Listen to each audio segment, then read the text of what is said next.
Subscribe करिए मेरे इस यूट्यूब चैनल अंकित सर शिवा क्लासेज को और दबाइए घंटी ताकि आपको आने वाली सभी वीडियो का नोटिफिकेशन मिलता रहे।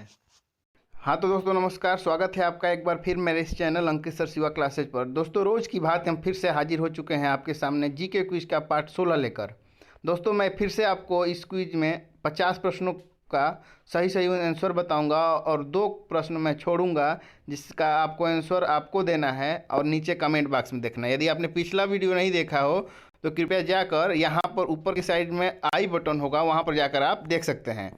तो चलिए दोस्तों शुरू करते हैं।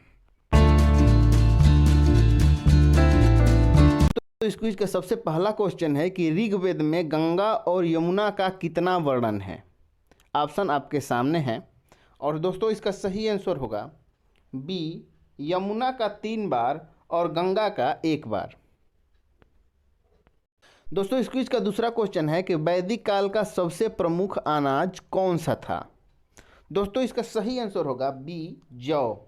जो जौ था वो वैदिक काल का सबसे प्रमुख अनाज होता था।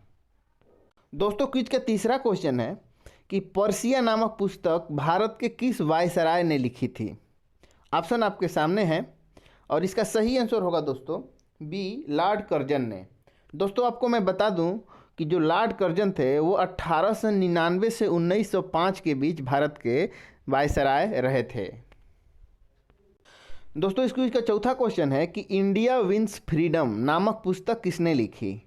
दोस्तों ऑप्शन आपके सामने हैं और इसका सही आंसर होगा बी, मौलाना अबुल कलाम आज़ाद। दोस्तों मैं आपको बता दूं कि इंडिया विंस फ्रीडम पुस्तक स्वतंत्रता सेनानी मौलाना अबुल कलाम आज़ाद ने लिखा था। यह पुस्तक वर्ष 1959 में प्रकाशित की गई थी। दोस्तों इस क्विज का पांचवा क्वेश्चन है कि एशियाई डेवलपमेंट बैंक द्वारा समर्थित कसांग व सैंज जल विद्युत परियोजना किस राज्य में स्थित है। ऑप्शन आपके सामने हैं और दोस्तों इसका सही आंसर होगा बी, हिमाचल प्रदेश। दोस्तों मैं आपको बता दूं कि जो सैंज जल विद्युत परियोजना हिमाचल प्रदेश के कुल्लू जिला में ब्यास नदी पर स्थित है। कसांग जल विद्युत परियोजना हिमाचल प्रदेश के किन्नौर जिले में स्थित है। मतलब 2 परियोजनाएं हैं, एक तो सैंज जल है और दूसरा जो है किन्नार विद्युत परियोजना है। दोस्तों इस क्विज का छठा क्वेश्चन है कि 1920 ईस्वी के 25 सूत्रीय नाजी कार्यक्रम की रचना किसने की थी। दोस्तों इसका सही आंसर होगा डी, गोटफ्रेड फीडर ने। दोस्तों मैं आपको बता दूं कि 1920 ईस्वी के 25 सूत्रीय नाजी कार्यक्रम की रचना गोटफ्रेड फ्रीडम ने की थी। दोस्तों इस क्विज का 7वां क्वेश्चन है कि भारत का सबसे बड़ा गन्ना उत्पादक राज्य कौन है। इसका सही आंसर होगा ए, उत्तर प्रदेश। दोस्तों मैं आपको बता दूं कि जो उत्तर प्रदेश भारत के 39% 39% गन्ने का उत्पादन करता है।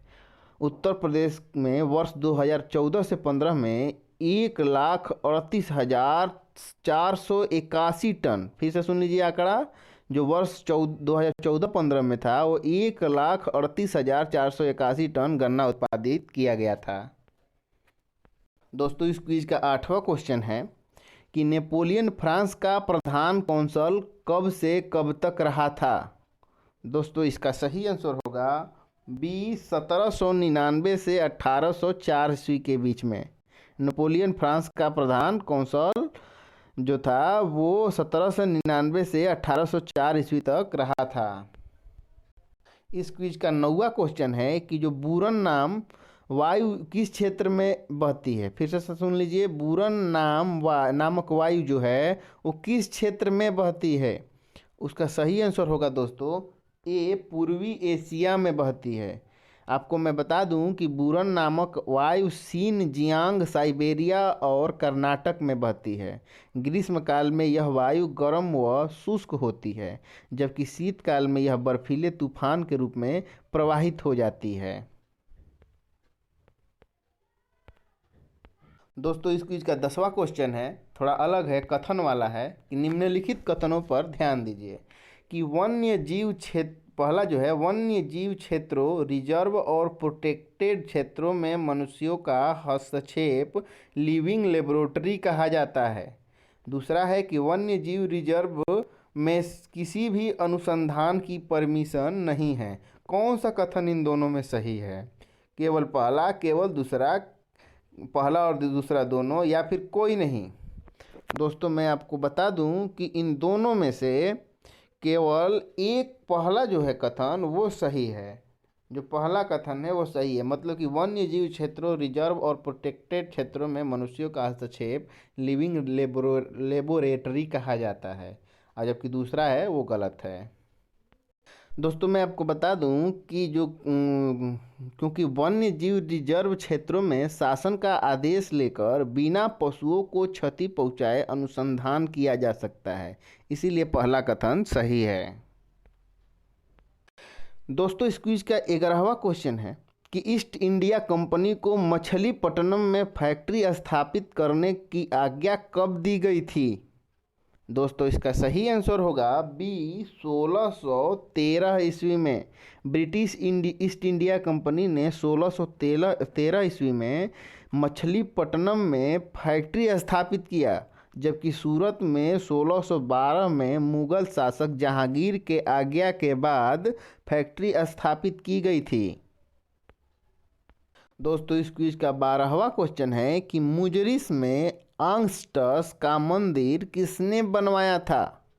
दोस्तों इसका सही आंसर होगा सी रोमन ने। दोस्तों मैं आपको बता दूं कि जो आंगस्टस रोम का सेनापति था, जिसका मंदिर मुजरिस में रोमन ने बनवाया था। दोस्तों इस क्विज का 13वां क्वेश्चन है कि प्रत्यक्ष कार्यवाही दिवस 16 अगस्त 1946 को किसके द्वारा मनाया गया? ऑप्शंस आपके सामने हैं, और दोस्तों इसका सही आंसर होगा ए मुस्लिम लीग के द्वारा। आपको मैं बता दूं कि मुस्लिम लीग ने 16 अगस्त 1946 को प्रत्यक्ष कार्यवाही दिवस के रूप में मनाया, जिसका उद्देश्य हिंदू मुस्लिम दंगे उत्पन्न करके यह सिद्ध करना था कि हिंदू और मुस्लिम समुदाय एक साथ नहीं रह सकते हैं। दोस्तों इस क्विज का 14वां क्वेश्चन है कि गेलेन किस सभ्यता का प्रसिद्ध चिकित्सक था? ऑप्शंस आपके सामने हैं, और दोस्तों सही आंसर होगा इसका रोम का जो था वो गेलेन सभ्यता का प्रसिद्ध जो है, रोम सभ्यता का जो है गेलेन जो है प्रसिद्ध चिकित्सक था। दोस्तों इस क्विज का अगला क्वेश्चन पर चलते हैं। अगला क्वेश्चन है क्वेश्चन नंबर 15 कि अमेरिकी बस्तियों का आयात निर्यात अंग्रेजी या स्थानीय उपनिवेशों के जहाज़ों द्वारा किया जाना किस अधिनियम द्वारा अनिवार्य किया गया था? दोस्तों ऑप्शंस आपके सामने हैं, और इसका सही आंसर होगा सी 1651 ईस्वी का नेविगेशन अधिनियम। आपको मैं बता दूं कि अमेरिकी बस्तियों का आयात निर्यात अंग्रेजी या स्थानीय उपनिवेशों के जहाज़ों द्वारा किया जाना 1651 ईस्वी का नेविगेशन अधिनियम द्वारा अनिवार्य किया गया था। दोस्तों इस क्विज का 16वां क्वेश्चन है कि मठीकेतन शोला राष्ट्रीय उद्यान किस प्रदेश में है? दोस्तों इसका सही आंसर होगा सी केरल में। आगे चलते हैं। दोस्तों इस क्विज का 17वां क्वेश्चन है कि चैल वन्य जीव अभयारण्य किस प्रदेश में स्थित है? दोस्तों इसका सही आंसर होगा ए हिमाचल प्रदेश में। मैं आपको बता दूं कि चैल वन्य जीव अभयारण्य हिमाचल प्रदेश में है। यह चैल में है, जो एक हिल स्टेशन है। इसका क्षेत्रफल 110 वर्ग किलोमीटर है। यहाँ मकाक, तेंदुआ, जंगली बोर, लंगूर आदि पाए जाते हैं। इसके अलावा पक्षी और सरीसृपों की भी अनेक प्रजातियां पाई जाती हैं। यह शिमला और चंडीगढ़ के सड़क मार्ग द्वारा जुड़ा हुआ है। क्वेश्चन नंबर 18 है कि भारत में क्षेत्रीय ग्रामीण बैंकों ने कार्य कब शुरू किया? दोस्तों इसका सही आंसर होगा बी 1975 में। 1975 में भारत में क्षेत्रीय ग्रामीण बैंकों ने कार्य शुरू किया। दोस्तों इस क्विज का 19वां क्वेश्चन है कि निम्नलिखित में कौन सा सबसे पुराना है? आईडीए एक्ट, फेरा, एमआरटीपी या एफईएमए फेमा? दोस्तों इसका सही आंसर होगा ए आईडीए एक्ट। दोस्तों मैं आपको बता दूं कि जो आईडीए एक्ट है इसके बारे में कुछ जानकारियाँ यहाँ आपको दिखाई दे रहा होगा कि आईडीए एक्ट मतलब आईडीए का मतलब होता है इंडस्ट्रियल डिस्प्यूट्स एक्ट 1947। फेरा का मतलब होता है foreign exchange regulation act 1973। MRTP का मतलब होता है monopolistic and restrictive trade practices act 1969। और ये उसके बाद है कि FEMA foreign exchange management act 1999। आपको तीनों का फुल फॉर्म यहाँ नज़र आ रहा है, इसको आप चाहें तो अपने कॉपी किताब पर लिख सकते हैं। तो चलिए दोस्तों अगले क्वेश्चन की तरफ चलते हैं। दोस्तों अगला क्वेश्चन है कि राष्ट्रीय महिला आयोग की पहली अध्यक्षा कौन थी? और इसका सही आंसर होगा डी जयंती पटनायक। राष्ट्रीय महिला आयोग की जो स्थापना थी दोस्तों 1990 में पारित अधिनियम के तहत जनवरी 1992 में की गई। 1990 में पारित की गई और 1992 में ये सही तरीके से स्थापित कर दी गई थी। इसकी पहली अध्यक्षा जो थी महिला थी जिनका नाम था जयंती पटनायक। दोस्तों इस क्विज का 21वां क्वेश्चन है कि दूसरा विश्व युद्ध 1939 में किस तारीख को हुआ था? दोस्तों इसका सही आंसर होगा बी 1 सितंबर को। जो 1 सितंबर 1939 को शुरू हुआ था द्वितीय विश्व युद्ध और 2 सितंबर 1945 को समाप्त हुआ था, मतलब 6 साल चला था। दोस्तों इस क्विज का 22 नंबर क्वेश्चन है कि भारत का प्रथम शक राजा कौन था? ऑप्शन आपके सामने हैं और सही आंसर होगा बी मोगा। आपको मैं बता दूं कि मोगा भारत का पहला शक राजा था। उसने भारत में शक राज्य की नींव डाली और उत्तर पश्चिम भारत के बड़े हिस्से में अपना राज्य बनाया हुआ था। दोस्तों 23वां क्वेश्चन है कि संयुक्त राष्ट्र महासभा का पहला नियमित अधिवेशन कहाँ पर हुआ था? ऑप्शंस आपके सामने हैं और दोस्तों इसका सही आंसर होगा डी लंदन में। आपको मैं बता दूं कि जो संयुक्त राष्ट्र महासभा का जो पहला नियमित अधिवेशन था वो लंदन में हुआ था। इस क्विज का 24वां क्वेश्चन है कि गन्ना उत्पादन में भारत का विश्व में कौन सा स्थान है? आपके पास ऑप्शंस हैं और सही आंसर होगा दोस्तों बी दूसरा स्थान है। मैं आपको बता दूं कि जो ब्राज़ील है वो विश्व का सबसे बड़ा गन्ना उत्पादक देश है, जबकि भारत का स्थान जो है विश्व में दूसरा सबसे बड़ा गन्ना उत्पादक देश के रूप में है। दोस्तों 25वां क्वेश्चन है कि निम्नलिखित में किस औद्योगिक नीति में भारत में उदारीकरण की शुरुआत हुई थी? आपके सामने ऑप्शंस हैं और सही आंसर होगा ए नई औद्योगिक नीति 1991। आपको बता दूं कि 1991 की नई औद्योगिक नीति के बाद भारत में उदारीकरण की शुरुआत हुई। इसमें अनेक पब्लिक कंपनियों को प्राइवेट कर दिया गया था। इसका उद्देश्य देश की गिरती अर्थव्यवस्था को सुधारना था। उस समय वित्त मंत्री थे मनमोहन सिंह।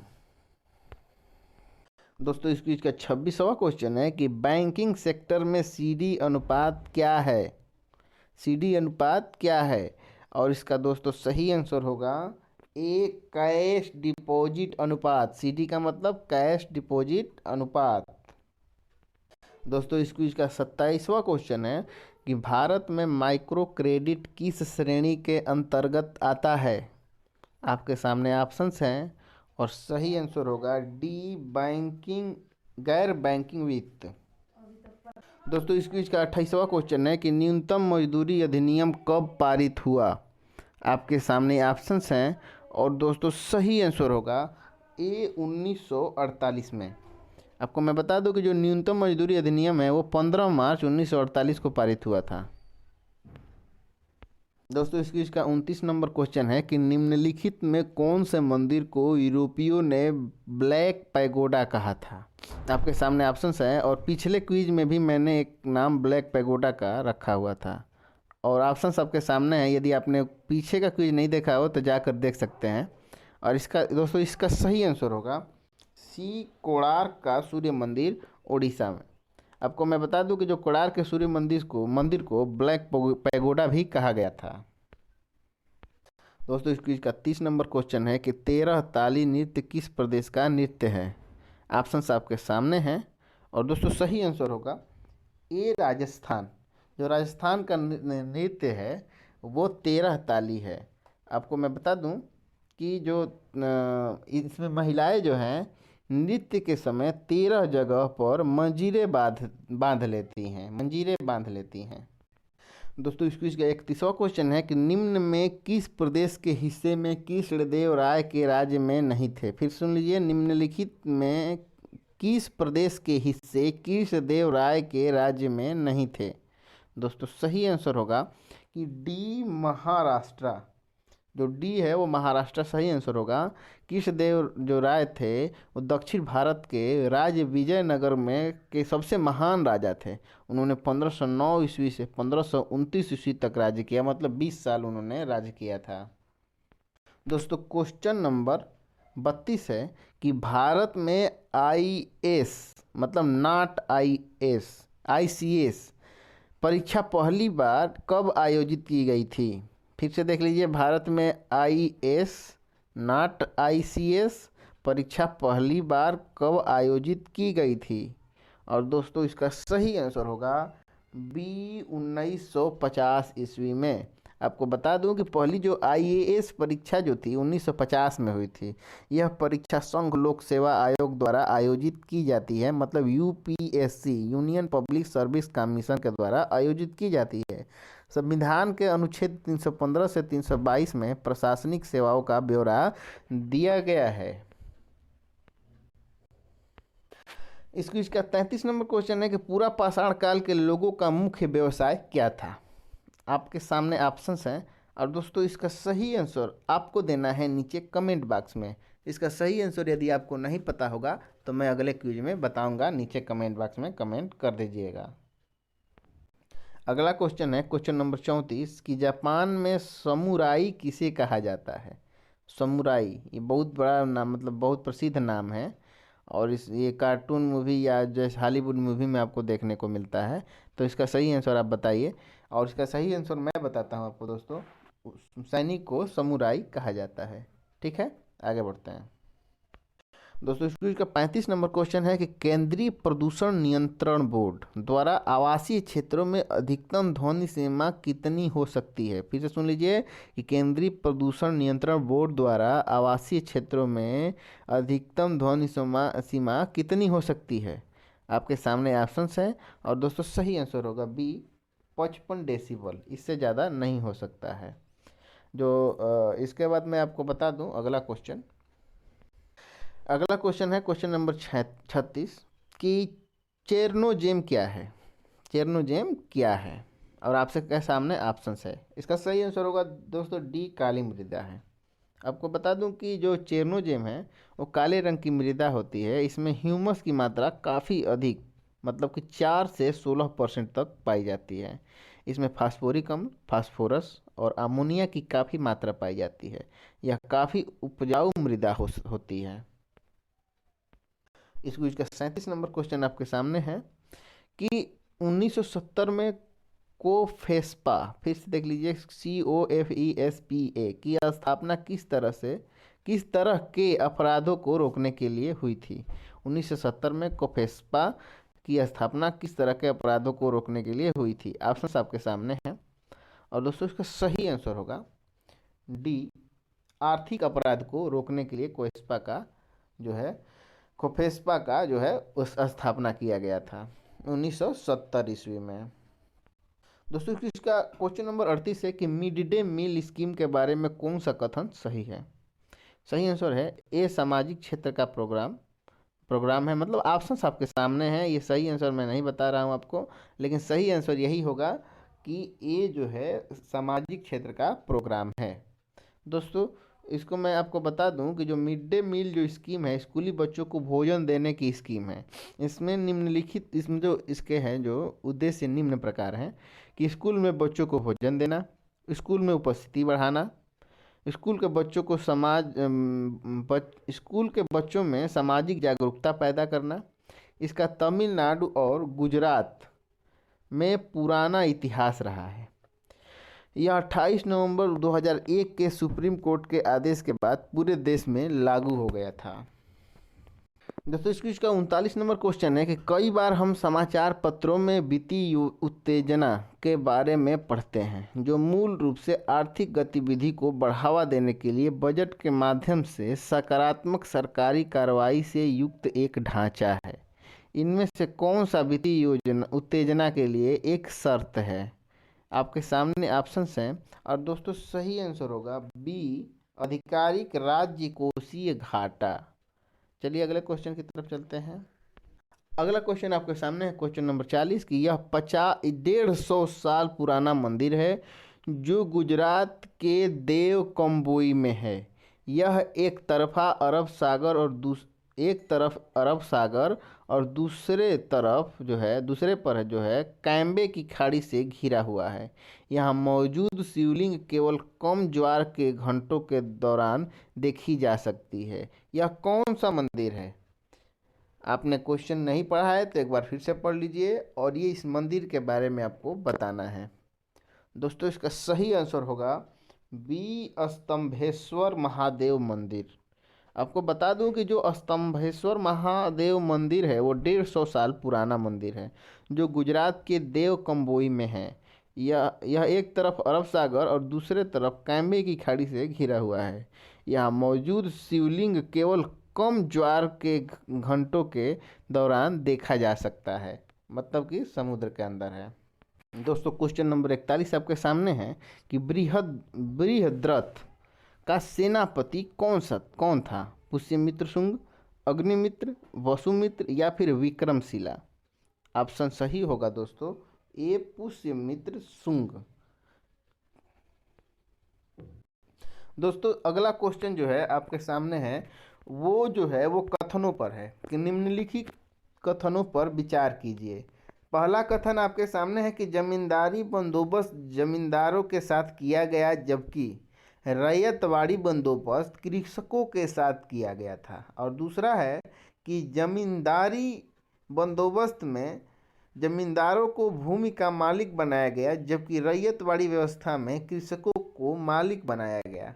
और तीसरा दोस्तों आपके सामने है कि जमींदारी व्यवस्था में भूमि राजस्व अदा करने की जिम्मेदारी जमींदार पर थी जबकि रैयतवाड़ी व्यवस्था में राजस्व अदा करने का सभी रैयत की सामूहिक जिम्मेदारी थी।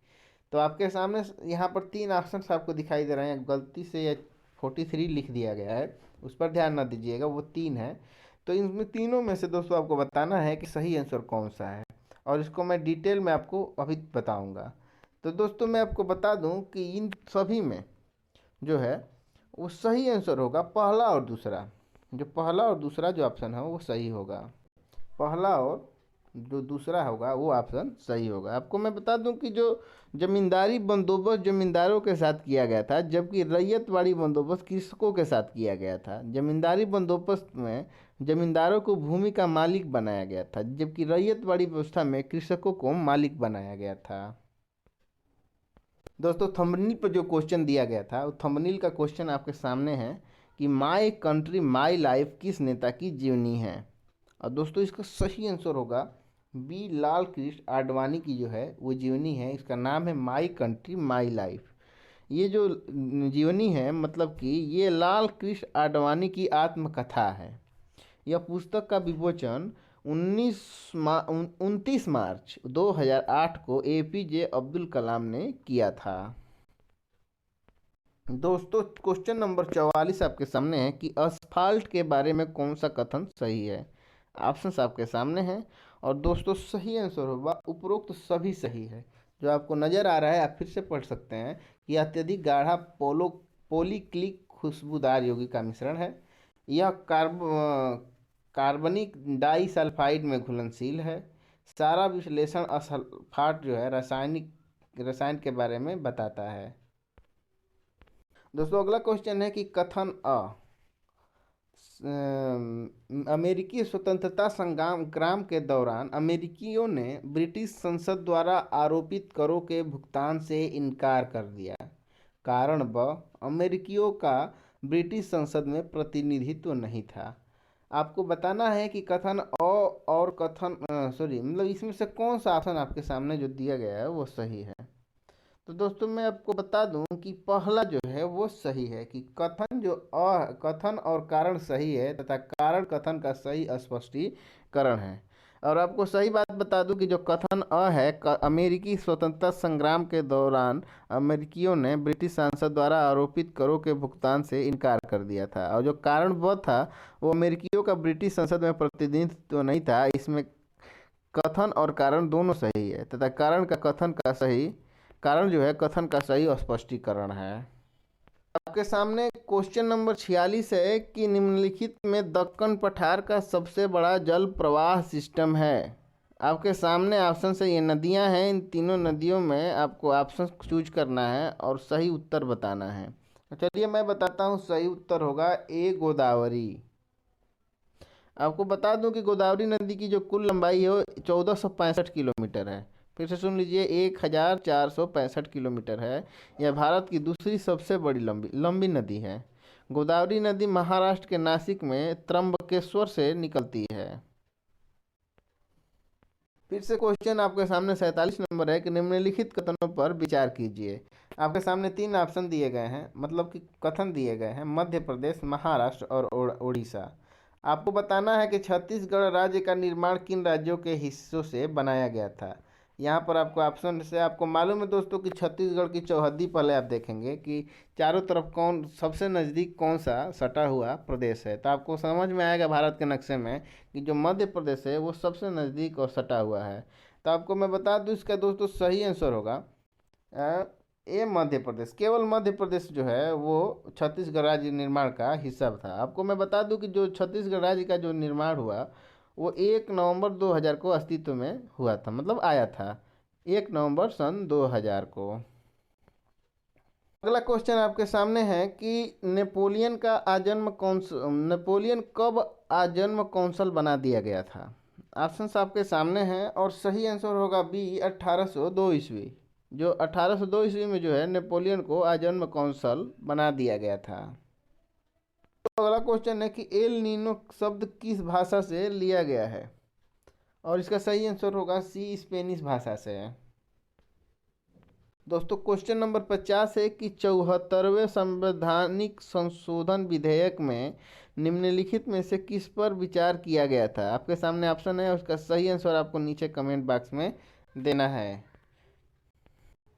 दोस्तों यदि आप को इस नोट्स का पीडीएफ चाहिए तो टेलीग्राम पर आकर मेरे चैनल जो है अंकित सर शिवा क्लासेज से जुड़ सकते हैं, और उससे जुड़ने के बाद आपको उसमें इसका फ्री पीडीएफ प्रोवाइड करा दिया जाएगा। तब तक के लिए मेरे को दीजिए इजाज़त। तब तक के लिए धन्यवाद। जय हिंद, जय भारत।